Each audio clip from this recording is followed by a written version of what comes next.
Man who killed a gay dancer in Brooklyn was sentenced to 20 years in prison. The case, which shocked New York's LGBTQ community, began when a 17-year-old white teen, Dmitry Popov, stabbed Oshie Sibley, a 28-year-old black dancer, at a Brooklyn Preseo phone station in 2023. Portrayed in the article as an act of racism and homophobia, the attack led to Popov's manslaughter conviction and an aggravated hate crime sentence of 20 years, the maximum for such a breach. At the time of the attack, Popov's group of friends had stepped out of the gas station, yelling slurs at Sibley and his companions. The victim, who was standing barefoot describing his pink swim trunks and Beyoncé hums, was caught in an atmosphere of hostility that escalated into violence. Popov later testified that he claimed self-defense, saying Sibley rushed him after he pulled a blade. However, a jury denied this defense and convicted him of manslaughter as a hate crime.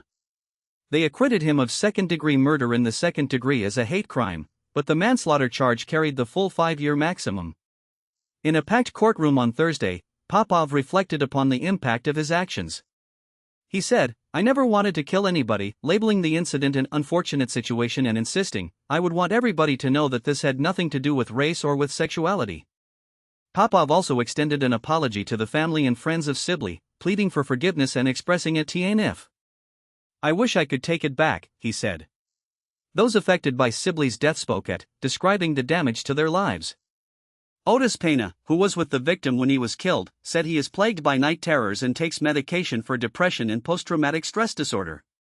Joshua Sanchez, another friend, Helming, remarks that he now walks through the city afraid someone might attack him because he is gay.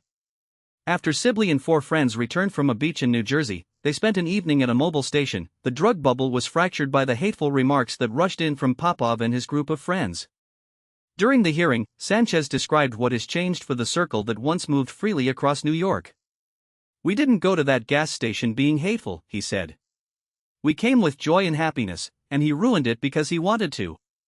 The juxtaposition of this protest campaigns includes the prosecutor's argument that blatant racism and homophobia claim other hateful equestat attitude, and metal of the final conviction. Example presented a total, 20 years. This sentence marks a significant moment for authorities who previously sought a heavier sentence. The sentencing, word the conviction was as a hate crime, highlights that the law can call the present, as for the alike, prevailing defamation. The verdict was delivered at 1 p.m. in the Brooklyn Supreme Court, where both the family and appellate groom worked engaged. The final sentencing marks a community at the conversation want to place the presence that may or may not settle inside the onslaught. Thank you for listening. I hope you found this report informative and respectful of the people involved. Please feel free to share. We'll see you next time.